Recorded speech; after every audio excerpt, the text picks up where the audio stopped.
I'm now joined in studio by the director of Incitement, Yaron Zilberman, and Yehuda Nahari Halevi, who plays Yigalamir in the film. Gentlemen, it is a pleasure to have you here. I know you're very excited about this interview too. Yes, we're so excited. Of course, we are, Sarah. Thank you so much for inviting us. Thank you for coming. Now, first of all, congratulations about the Ophir Awards. How did that make you feel? Wow, it's very excited. We are excited, of course. It's an honor that the Academy members just chose our movie as the best movie of the year. And since the best movie category, in my mind, reflects the work of everybody who worked on the movie, it's even a double pleasure. Absolutely. And what about for you, Yehuda? It feels to me like it's a dream that's coming true, and I'm so excited about my life and what's happens right now, and I'm looking forward to the Oscars. The Oscars. Let's talk about the Oscars, because you are possibly going to be nominated, most likely, let's be honest. No. There's a whole campaign like any other campaign, and you need to present the movie and to make sure that every Academy member sees it, and to be accessible for conversation and discussion and dialogue about it, and hopefully they'll select our movie to the next level.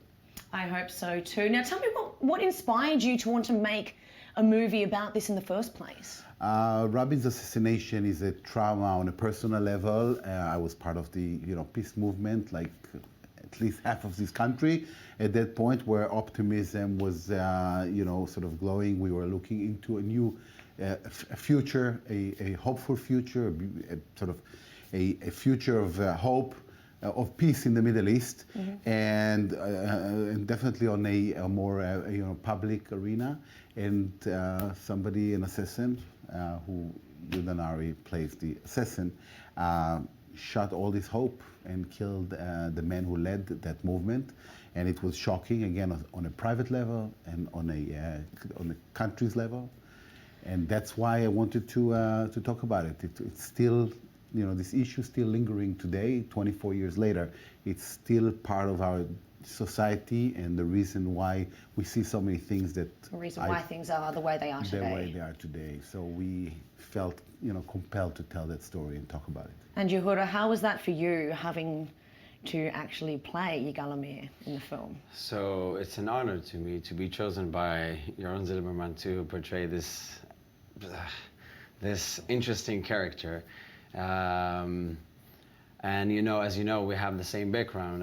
I raised in this community, so I'm also Yemenite. So it was extremely interesting and powerful for me to be chosen. And how do you prepare for this, though? Okay, that's a good question. How? So Yaron gave me the opportunity to do like he told me I should do the method acting, which is I become to be religious, and I started to go to the synagogue 3 times a day, put tefillin, I avoided the women's touch, so I became religious for like 4 months. And in order to understand his logic, Yaron fed me with so much information, like testimonies, videos. So I read for hours, and I saw his postures and his body language for hours to understand how he talk, how he walk, how he speak, how he thinks, until I got it. That is so interesting. Now, how did that affect you now that you're no longer playing the role of this? You've just returned to your normal life? It took me 4 months to recover, and I did some therapy session with healers, and because when you're like pumping your body with so much anger and hate, there is some leftovers, let's put it like this. So I needed to clear all of this energy out of my body. I can totally understand. Now stay with me, gentlemen, because we are going to go out for a quick break now, but I've not finished this conversation, so we will come back to you in a moment. Now we're continuing our conversation in studio with Yaron Zilberman and Yehuda Nahari Halevi. Gentlemen, thank you for staying with us.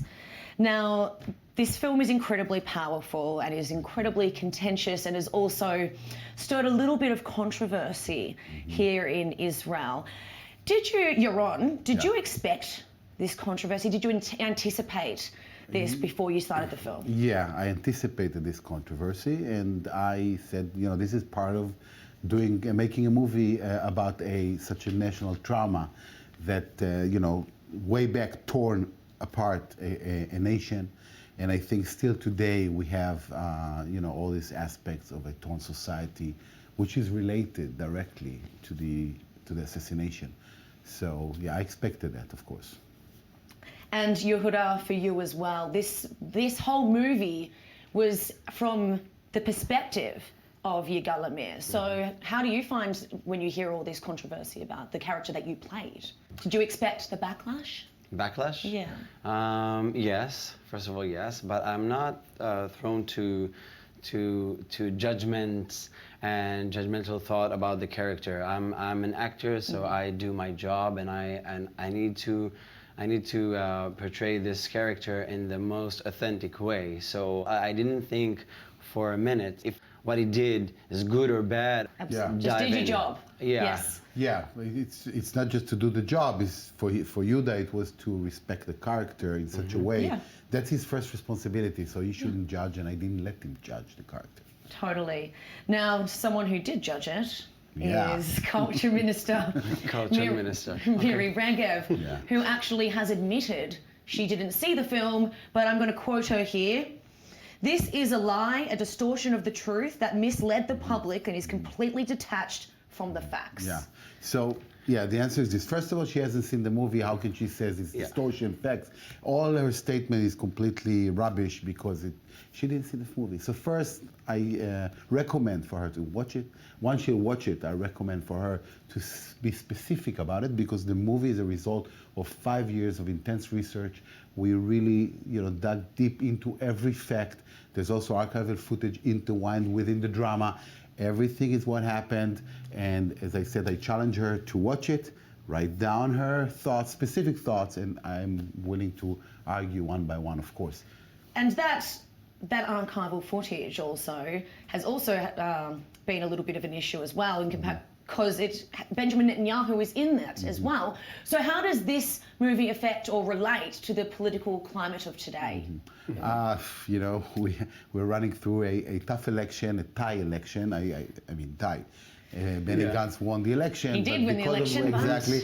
But because of all sort of coalition, discussions, we don't know what's going to happen. I know what I hope is going to happen, but it's definitely relevant because it's the same kind of incitement that was part and led to the assassination of Yitzhak Rabin. We hear it today on different levels.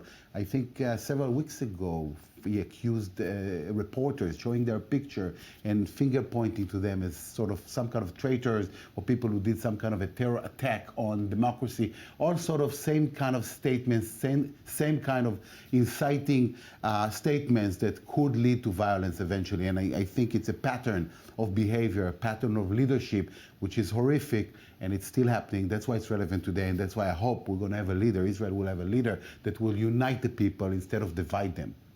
I appreciate your efforts to do so on that. It is incredibly important, and it is an amazing movie. So congratulations, guys. And I wish you the best of luck leading up to the rest of the award seasons. Thank you so Yaron much. Zilberman and Yehuda Nahari Halevi, thank you so much. Thank you so much, Sarah.